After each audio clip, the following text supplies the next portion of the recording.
Right next to that, the little red circles, this is for rhinestones. And I'm going to show you just by doing a circle here. If you wanted to do rhinestones on a shirt, that would be cute for your kids. If you have little kids that you want to create a really cute little pattern out of rhinestones, you can see if I click my image and I come over here, it's going to make the rhinestones around the circle. Here is where you can change the different sizes of rhinestones that you can purchase. Here also is where you change the spacing of the rhinestones. You can see how that changes as I am going along here.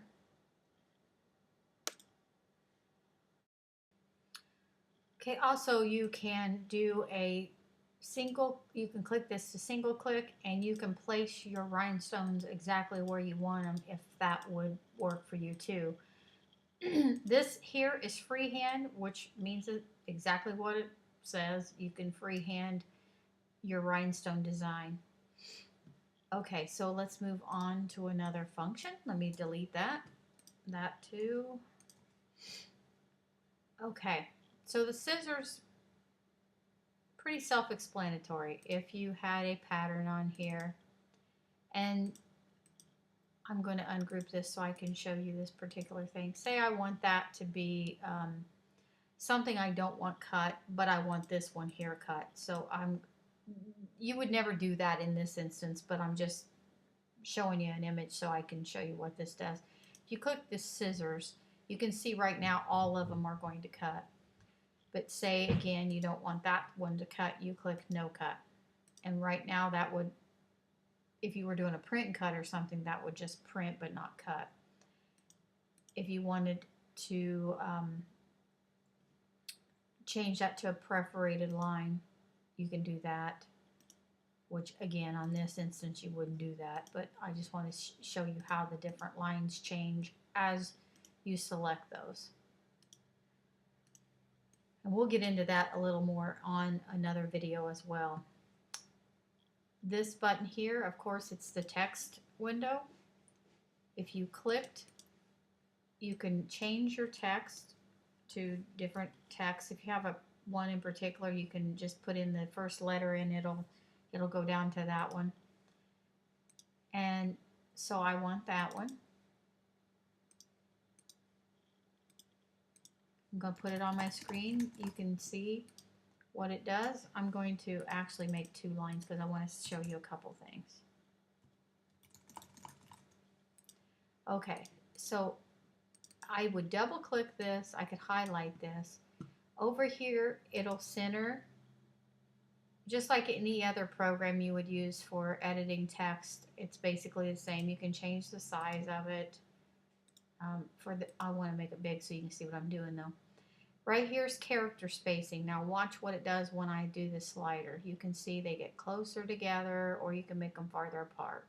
That's good, especially if you want to do any welding, which again, we'll cover that again in another video. Now watch the line between the two lines of text.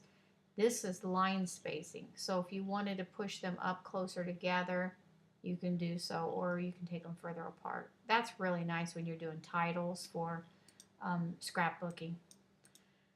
Okay, I'm going to delete that off of there. This one here is open the move tool.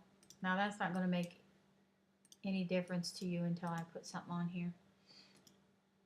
You can do this different ways. You can move it down.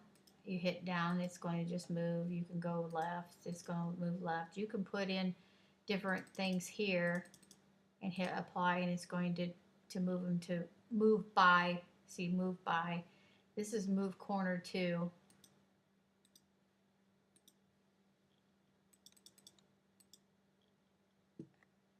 So really that's just a move tool, which I wouldn't necessarily use. I just pick it up and move it where I want. I just want to show you what it was.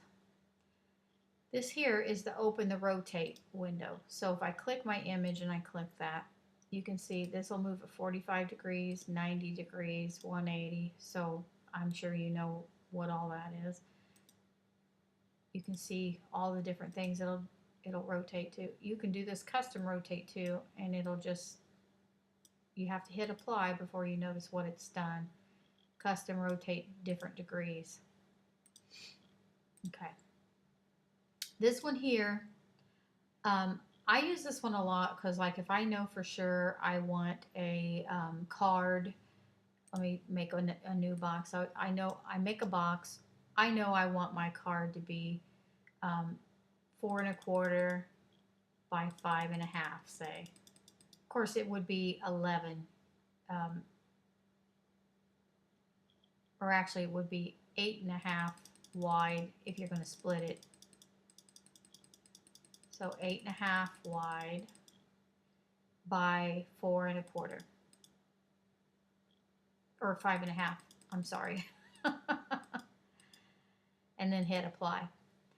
So that's going to be my card base, which I normally, obviously I would fold this in half, which I'll show you how you can actually do that in the program too, but I don't want to jump ahead too much. So that's what that does.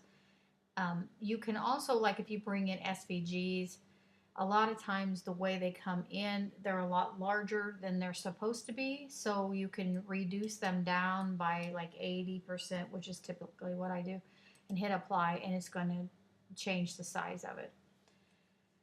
Okay, next one is the skew or shear. And it does just that. Different degrees you can see on the screen, and these are vertical, that's horizontal. You can do a custom, and custom down here for the vertical. Now this here, see, you can see these little things right here. If I uncheck this, those go away. But if they're on there, then you can also drag them, hold on to them and drag them wherever you want them to go. So you can make a lot of cool shapes with that.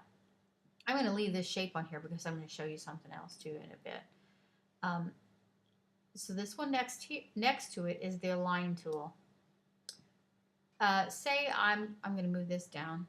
I'm going to make another couple boxes, just so I can show you different sizes. If you highlighted all three of those, you can say align center. It's going to align all of them together in the center, which obviously you wouldn't want to do that, but so I'm going to go to undo. You can align the tops of the boxes. You can see how it moved. You can align the bottoms. You can space horizontally, space vertically, center to page, align right, align center. So you can see lots of things you can do with that. And that's really nice if you're trying to line up something in particular. I use it a lot if I'm making my own pattern of something and I want to make sure that everything is lined up nice when I'm making a particular part of it. Now I'm going to delete these two boxes. I'm going to move these off of the page a little bit so I can just work with this one particular box here. Now this right next to it is the replicate window. I love this tool. You click it, you can duplicate to the right, duplicate below, mirror right, mirror below, rotate one copy, rotate 3 copies. That's cool if you want to make a particular thing. I'm going to delete those now. Now I'm going to show you another thing. So that works great if you have a particular, like you're working on a page in a mini album. I use this a lot because maybe I want to mirror it so that the page on the opposite side of it, I can cut it also and everything lines up perfectly. That's when I'm going to mirror, or if I'm making something in particular that I need to mirror it. Now also, there's a there's a thing to say a row of 4 if you want to make a row of 4, a row of 3, column of 3. So that's another thing. Lots of good uses for that. But say you have something you're making in particular, you're making a lot of them. You want to fill the page. You just click this. You click your image, and you say fill to page, it's going to fill the page as much as it can with that particular item, which that's a really nice feature if you're making a lot of labels or you're doing something in particular that you have to cut out a lot of those same shapes. So let me delete that.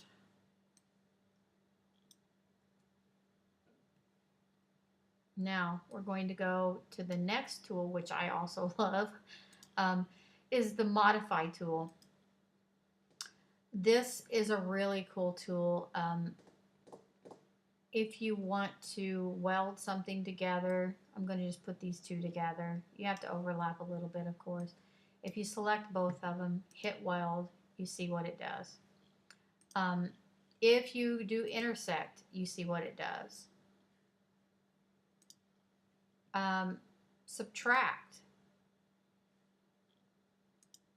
So each one of these things, and these are not really good examples of how they would work the best. So, but I just wanted to show you quickly what they look like on the screen when you use them. The crop tool, subtract all. Not good instances again of how to use these, but we will get into more of that later on. But that's once you start using this program a lot, that will be one of the things you like. And I love this next thing. It's offset tool, offset or internal offset, which if you're making a card and you want an accent piece for inside the card itself, it's great to make something quick. Or if you're making a particular shape card, like I made a cascading card, a lot of different angles, etc., and I wanted accent pieces for each of those angled areas. This is a really cool tool because this offset creates just that. In particular, I'm looking for the internal offset, but I'm going to show you the external offset right now. You can see it makes a box around the outside. You can use the slider and make it bigger, littler, whatever you want to do. You can make the corner sharp or rounded. So that's what that does. Now, this one though is what I'm talking about with the card. If you want to make a pattern paper, use a pattern paper inside a solid color or something, you can hit off internal offset, and then that's going to make your piece for the inside. Right here, you can see I can move it, and I love that because again, no matter what shape you make, I make some weird shape here with this tool, and I want to do an internal offset so that I can do an accent piece on it. You can see it's going to do it with whatever shape I make, which I think is pretty cool. I'm kind of a nerd though, so I guess I like stuff like that.